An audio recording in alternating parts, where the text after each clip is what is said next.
6월 26일 금요일 가정 예배를 하나님 앞에 드리겠습니다. 다 함께 사도신경 하심으로 우리의 신앙을 고백하겠습니다. 나는 전능하신 아버지 하나님 천지의 창조주를 믿습니다. 나는 그의 유일하신 아들 우리 주 예수 그리스도를 믿습니다.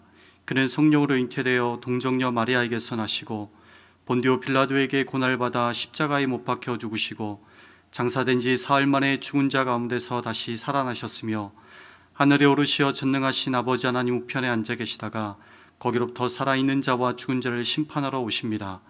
나는 성령을 믿으며 거룩한 공교회와 성도의 교제와 죄를 용서받는 것과 몸의 부활과 영생을 믿습니다. 아멘. 다 함께 찬송가 165장을 부르시겠습니다.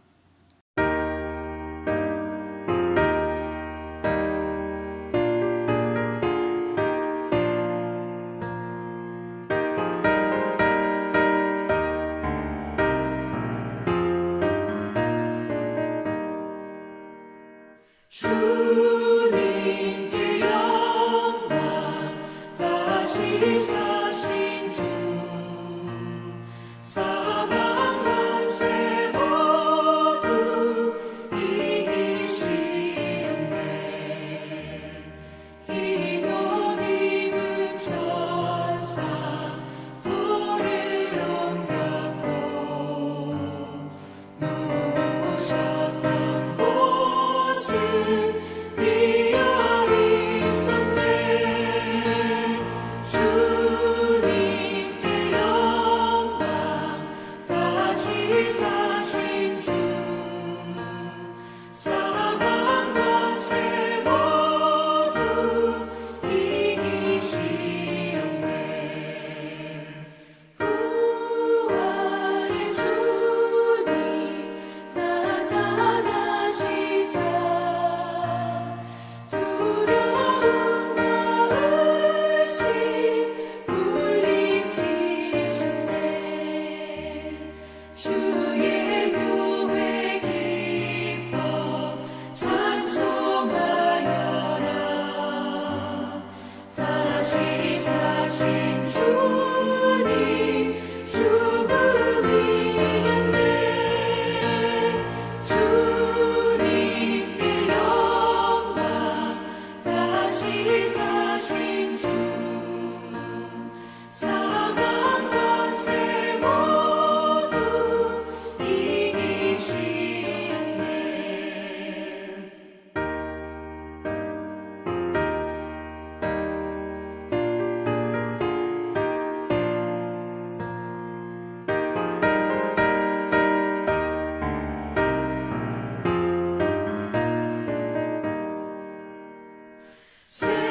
생명의 임금 영광의 주님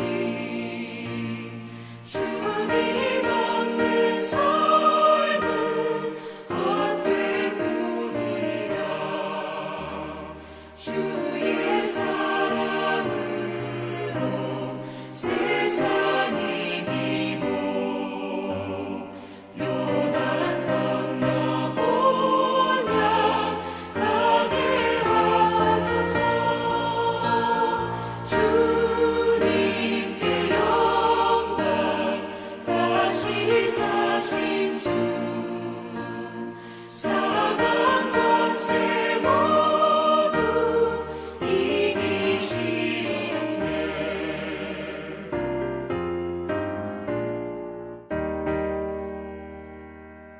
오늘 하나님께서 우리에게 주신 말씀은 신약 성경 고린도전서 15장 20절로부터 34절의 말씀입니다. 본문의 말씀을 봉독해 올리겠습니다. 그러나 이제 그리스도께서 죽은 자 가운데서 다시 살아나사 잠자는 자들의 첫 열매가 되셨도다. 사망이 한 사람으로 말미암았으니 죽은 자의 부활도 한 사람으로 말미암는도다.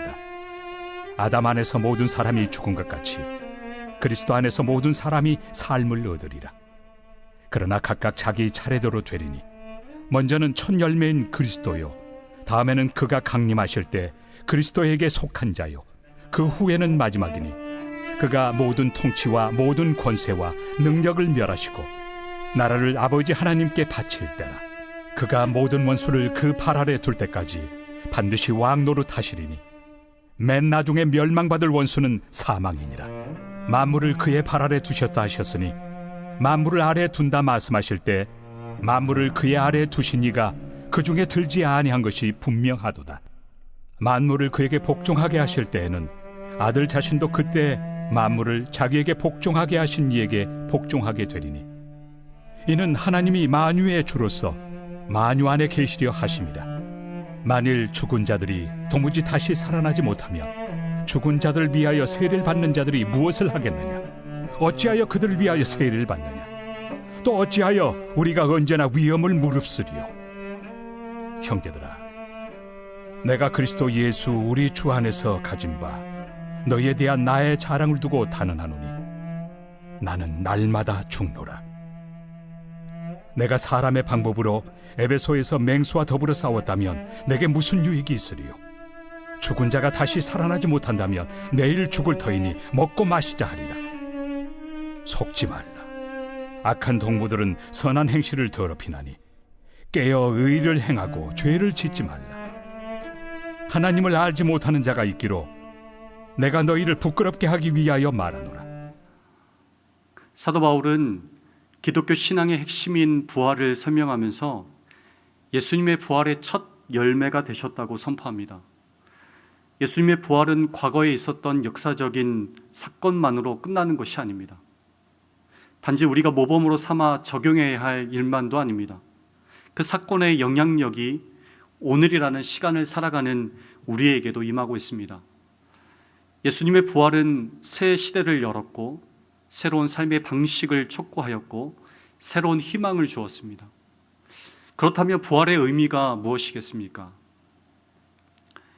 첫 번째로 예수님의 부활은 처음이자 마지막이 아니라 첫 열매로 장차 우리에게도 주어질 것임을 보여주셨습니다. 첫사람 아담의 범죄로 말미암아 사망이 우리 안에 들어왔고 이 사망의 그늘에서 우리가 벗어날 수 없었습니다. 그러나 이 사망을 예수님께서 부활하심으로 사망의 고리를 끊어주셨습니다. 사도 바울은 예수님의 부활이 예수님의 부활로만 끝나는 것이 아니라 우리에게 부활의 첫 열매가 되셨다고 선포합니다. 예수님의 부활을 통해 죽지 않고 살 수 있는 삶이 우리에게도 열린 것입니다. 완성될 새 하늘과 새 땅이 오늘 여기에 왔습니다. 그리고 예수님은 우리에게 그 나라에 어울리는 새로운 삶의 방식을 요구하고 계십니다. 두 번째로 예수님의 부활은 이 세상의 주인이 바뀌었음을 보여주셨습니다. 부활을 통해 예수님은 오늘 우리의 왕이 되어 주셨습니다. 사망의 통치자 사탄을 이기시고 이 세상을 하나님의 나라로 고백하는 이들에게 왕이 되어 주셨습니다. 이제 예수님을 믿는 이들에게는 승리의 나라가 시작되었습니다. 이전에는 세상 앞에 절망하며 패배 앞에 무력했지만 이제는 우리가 고난을 당하고 죽고 가난하고 병 걸린다 해도 그것은 절망과 패배가 아닙니다. 최고의 절망이고 최고의 패배였던 죽음을 이기신 주님이 나의 주 되심을 고백하는 한 우리에게 영원한 생명을 빼앗아 갈 수 없습니다. 세 번째로 예수님의 부활은 참 인생이 무엇인지를 보여주셨습니다. 예수님의 부활은 이 땅에서 사라질 것을 제한된 것들, 소수만 누리는 것들을 위하여 사는 삶을 헛되게 만들어 주셨습니다. 부활이 없다면 오늘이 전부인 듯 먹고 마시며 즐기는 것이 더 지혜로울 것입니다. 그러나 우리는 예수님께서 부활하셨던 것처럼 우리 역시 주님 다시 오실 때에 부활할 것을 믿습니다. 그러기에 우리의 삶은 믿지 않는 자들과는 달라야 합니다. 예수님의 제자들이 부활하신 예수님을 만난 이후로 삶의 가치관과 삶의 방식이 완전히 바뀌었던 것처럼 우리 역시 제자들처럼 삶의 가치관과 삶의 방식들이 바뀌어야만 합니다. 썩어질 이 세상이 아니라 썩지 아니한 구원을 위해 우리가 살아가야 되는 것입니다. 여러분, 예수님의 부활은 더 이상 우리가 죽음이 다스리는 이 세상을 따라 살지 않아도 되고 살지 않아야 하는 이유를 주셨습니다. 옛 시대는 가고 새 시대가 우리에게 오게 하셨습니다. 예수님께서 왕으로 다스리시는 하나님 나라를 시작하셨습니다. 달리 살아야 할 진정한 삶이 되는 이유와 근거를 만들어준 것이 바로 예수님의 부활이십니다. 그렇다면 예수님의 부활을 믿는 우리는 이 세상에서 어떻게 살아가야 되겠습니까? 오늘 드리는 이 가정 예배를 통해 각자 삶을 돌아보며 내 삶의 가치관과 삶의 방식이 썩어질 이 세상을 향해 있는지, 아니면 우리에게 부활의 첫 열매가 되신 예수님에게로 향해 있는지 점검해 보시기 바랍니다. 그리고 주님 앞에 온전함으로 주님 따라 살아가겠다고 결단할 수 있는 복된 시간들로 채워내실 수 있기를 간절히 바랍니다. 그렇다면 여러분, 예수님의 부활을 믿는 우리는 이 세상에서 어떻게 살아가야 하겠습니까?